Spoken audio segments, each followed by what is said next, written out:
তার এই ভিডিওটা এত ভাইরাল হয়েছে, আমি গতকাল দেখছি টেলিভিশনে পর্যন্ত এটা নিয়ে নিউজ হয়েছে যে আজহারি সাহেবের মসজিদে একজন ওসি সাহেব আসলেন, মাশাআল্লাহ উনি খুব সুন্দর স্লোগান দিচ্ছে, জীবনে অনেক জায়গায় আলো জ্বালাইলেন। এই যে মাহফিলে মাহফিলে আমরা কোরআনের আলো জ্বালাচ্ছি, আমি বলবো না যে এটা ব্যর্থ হচ্ছে, তবে সেদিন পূর্ণাঙ্গ রূপ নিবে যেদিন পার্লামেন্টে আল্লাহর কোরআনের বাতি জ্বলবে, ঠিক কিনা বল?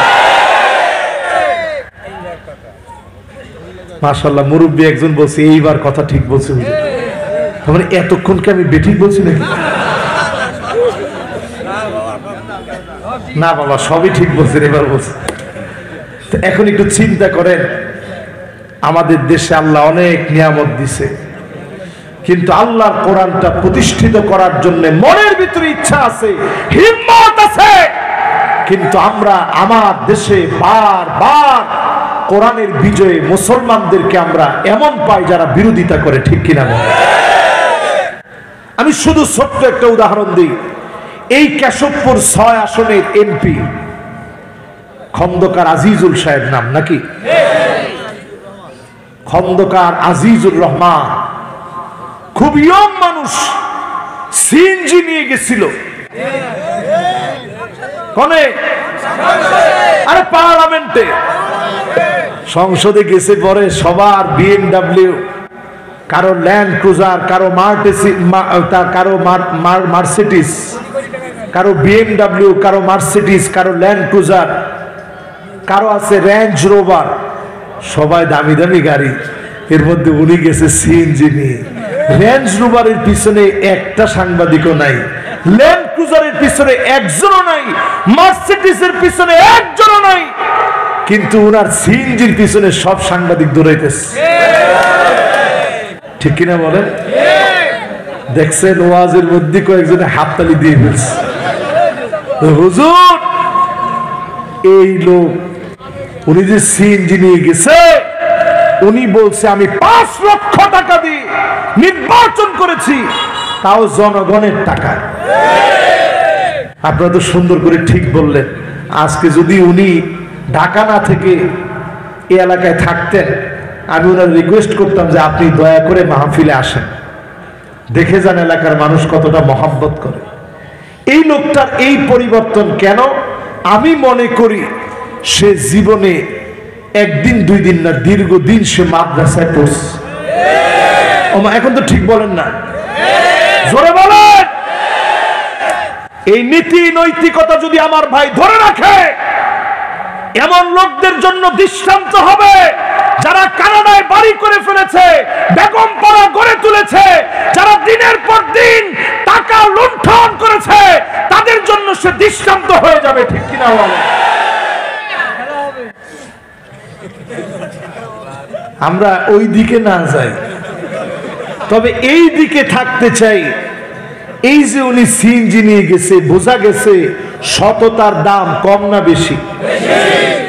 গত 1-1.5 সপ্তাহ আগে, 2 সপ্তাহ হবে, 1-1.5 সপ্তাহ, 2 সপ্তাহ আগে আমার মসজিদে একজন ওসি সাহেব আসছেন। তা আমার মসজিদে ওসি সাহেবরা আসলেই, মুগদা থানায়, মুগদা, মদিনাবাগ, বাইতুল আদুদ মসজিদে সব ওসি সাহেবরা আসেন যে হুজুর একটু দোয়াও নিয়ে গেলাম, পরিচিত হইলাম, একটু সবার সামনে কথা বললাম। এখানে মিডিয়ার ছেলেপেলে আছে, বিশেষ করে রোজ টিভিতে এই ভিডিওটা ভাইরাল হয়ে গেছে। এরপরে ওয়াচ টিভি তাদের চ্যানেলে এই ভিডিওটা দেখছে 3 মিলিয়ন মানুষের উপরে, 30 লাখের উপরে। শুধু খালি ওইখানে দাঁড়িয়ে একজন পুলিশের ইনচার্জ সে বলতেছে, একজন ওসি বলতেছে যে আমি এই থানায় যতদিন আছি, গান বাজনা রাত 12টার পরে চলবে এটা আমি হতে দেব না, মদের ব্যবসা চলবে আমি এটা হতে দেব না। এরকম সুন্দর সুন্দর কথা বলে এরপরে তিনি বলতেছিলেন সাইয়্যিদুনা ওমর রাদিয়াল্লাহু তাআলা আনহু, তিনি যখন খলিফা হলেন, মানুষের দুয়ারে দুয়ারে গিয়ে তিনি দেখতেন, দুর্দশা দেখে তিনি কাঁদতেন। এই যে কথা ওসি সাহেব হযরত ওমরের কথাটা বললেন, সুন্দর সুন্দর কিছু মেসেজ দিলেন, পরক্ষণে গোটা জাতির কাছে পুলিশের একটা সুন্দর মেসেজ চলে গেছে যে পুলিশ মানে খারাপ না, এমন কিছু পুলিশ আছে আইনুন বাতাত তাহরুসু ফি সাবিলিল্লাহ, যারা এই জমিনকে, আল্লাহর জমিনকে পাহারা দেওয়ার জন্য, মুমিনদেরকে পাহারা দেওয়ার জন্য নিযুক্ত থাকে। ঠিক কিনা বল? তার এই ভিডিওটা এত ভাইরাল হয়েছে, আমি গতকাল দেখছি টেলিভিশনে পর্যন্ত এটা নিয়ে নিউজ হয়েছে যে আজহারি সাহেবের মসজিদে একজন ওসি সাহেব আসলেন, এসে বক্তব্য দিলেন, সেই বক্তব্য ভাইরাল হয়ে গেছে। কারণ কি? সে বক্তব্যের ভিতরে যুবকদেরকে সন্ত্রাসী কর্মকাণ্ড ছাড়তে বললেন, মদ ছাড়তে বললেন, নেশা ছাড়তে বললেন। আমি তখন ওসি সাহেবের ফোন দিলাম, দিয়ে বললাম, ওসি সাহেব আপনার যে এই বক্তব্য ভাইরাল হয়েছে, আপনি কি কারণ মনে করেন এত ভাইরাল হয়ে গেল বক্তব্যটা? কয় হুজুর, আমি অন্য কোনো কারণ মনে করি না, আমি দুই জায়গায় বক্তব্যের সময় হযরতে ওমরের নাম নিয়েছি, দুই জায়গার বক্তব্যই ভাইরাল হয়ে গেছে। জোরে কোন আল্লাহু আকবার। কইছে হুজুর, জীবনে আমি বহু বক্তব্য দিছি, যেটা একজন ওসি মানুষ দাঁড়াইলেই কথা বলি, কিন্তু জীবনে দুইবার আমি হযরত ওমরের নাম বলছি, দুইবারই আমার ওই বক্তব্য ভাইরাল হয়ে গেছে। আমি এটা বুঝাইতে চাইলাম, হযরতে ওমর এমন শাসক ছিলেন যিনি তার শাসনামলে দুয়ারে দুয়ারে গিয়ে মানুষের খোঁজ খবর নিয়েছেন। ঠিক কিনা বলে? এই জন্য আমি আমার পুলিশের ভাইদেরকে বলবো, দিনের দিকে আসেন, ইসলামের দিকে আসেন।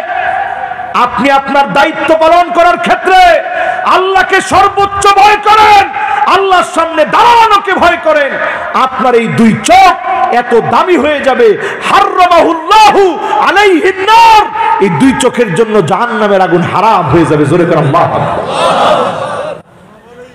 আমার ভাইরা, আমার বন্ধুরা, এই মাহফিলে যারা বসলেন, আল্লাহর নবী, বিশ্ব নবী বলেন, লা তাকুমুস সাআতু, ততদিন পর্যন্ত এই পৃথিবীতে কিয়ামত হবে না, দুনিয়া ততদিন শেষ হবে না, হাত্তা ইয়াক্তাতিলা ফিয়াতান দাওয়াহুমা ওয়াহিদা, একই দলের ভিতরে, একই নেতা কর্মীর ভিতরে, একই লোকদের ভিতরে, একই মার্কার ভিতরে মারামারি, কাটাকাটি, হানাহানি, একজন আরেকজনকে ঘুমাইতে দিবে না। ঠিক কিনা বলে? এখনকার সময়ে আমার কাছে মনে হয় পুরাপুরি ওই সময় চলে আসছে। আগে আপনারা অনেকেই অনেকের সঙ্গে অনেক আচরণ করতেন, অনেকেই অনেকের সঙ্গে বিরোধিতা করতেন, অনেকেই অনেকের উপরে জুলুম নির্যাতন করতেন, অনেকে অনেককে ব্যবসা বাণিজ্য করতে দিতেন না, সব এক দলের। এখনকার সময়ও দেখা যায় একজন আরেকজনকে ঘুমাইতে দেয় না। ঠিক কিনা বলে?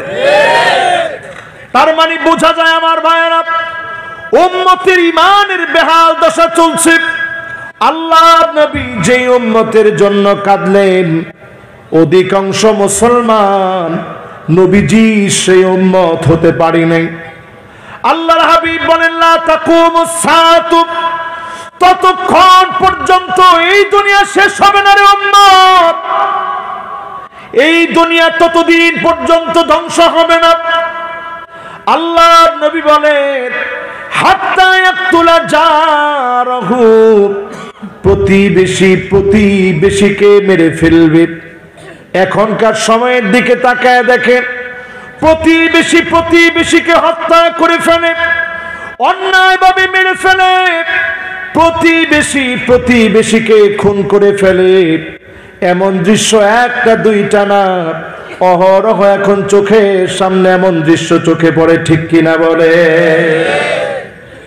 এরপরে রাসূল বলতেছেন, এমন সময় আসবে, তোমরা দেখবা এমন সময় আসবে মুসলমান, আখাহু, ভাই ভাইকে শহীদ করে ফেলবে, ভাই ভাইকে মেরে ফেলবে, অন্যায়ভাবে শহীদ করা হবে।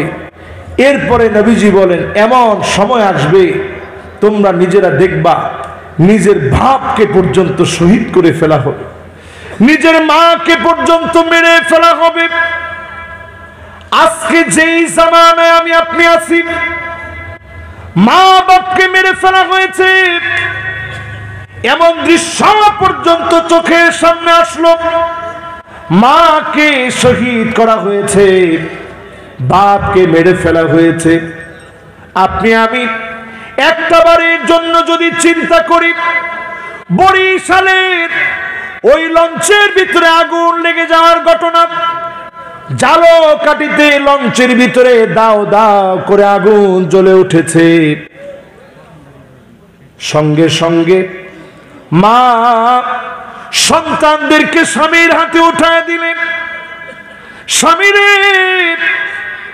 সন্তানদেরকে নিয়ে আপনি ঝাঁপ দেন পানির ভিতরে, আমি তো সাঁতার জানি না, সন্তানদেরকে আদর করবেন, আমার সন্তানগুলারে কষ্ট দিয়েন না। মা জননী চিরদিনের জন্য বিদায় নিয়ে চলে গেলেন।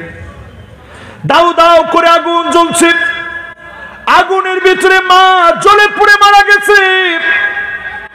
সন্তান সাক্ষাৎকার দিয়েছে, জ্বলন্ত আগুনের ভিতরে সন্তান আর বাপ একসঙ্গে ঝাঁপ মেরেছে। বাপ সন্তানদেরকে নিয়ে সাঁতার কাটতেছে। হঠাৎ করে ওই জায়গায় একটা নৌকা আসলো, এই লোকদেরকে উঠায় নিল।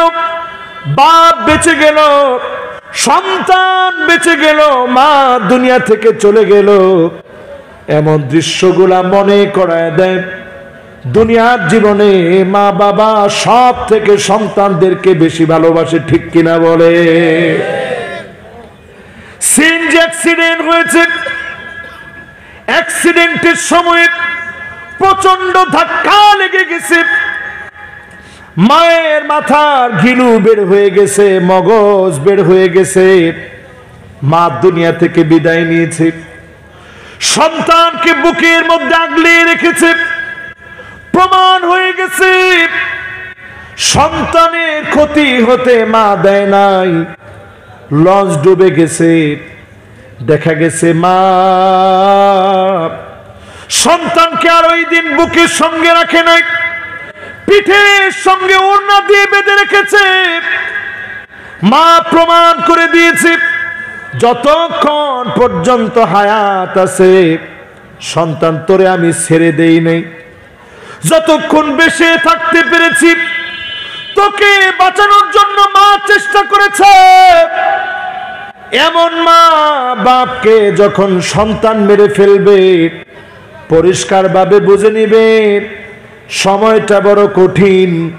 এমন উম্মতের কারণে দুনিয়া দিন দিন শেষ হয়ে যাবে, ঠিক কিনা বলে? এবার হাদিস থেকে 6টা বিষয় আঙ্গুলে গুনে রাখতে বলবো। কয়টা বিষয়? সবাই একটু আঙ্গুলটা উঠায় দেখান কয়টা, আর একটু মহব্বত নিয়ে বলেন কয়টা। 6টা বিষয় আঙ্গুলে গুনে রাখবেন। রাসূল হাদিসের ভিতরে 6টা বিষয় আঙ্গুলে গুনে রাখতে বলছেন। কিয়ামতের আগে 6টা বিষয় রাসূল আঙ্গুলে গুনে গুনে গুনে গুনে স্মরণ রাখতে বলছেন। 1 নাম্বার বিষয় হলো উউদুত সিত্তান বাইনা ইয়াদাই